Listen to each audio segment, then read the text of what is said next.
approaching the vegetable area. I've got borage. It's an amazing companion plant. I underestimated its growth because there's also celery and parsley and onions in there.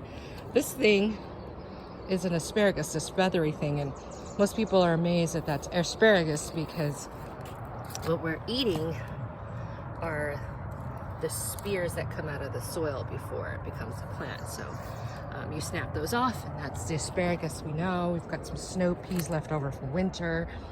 I've got squash planted here, chives, lemongrass, more borage, some pigeon peas.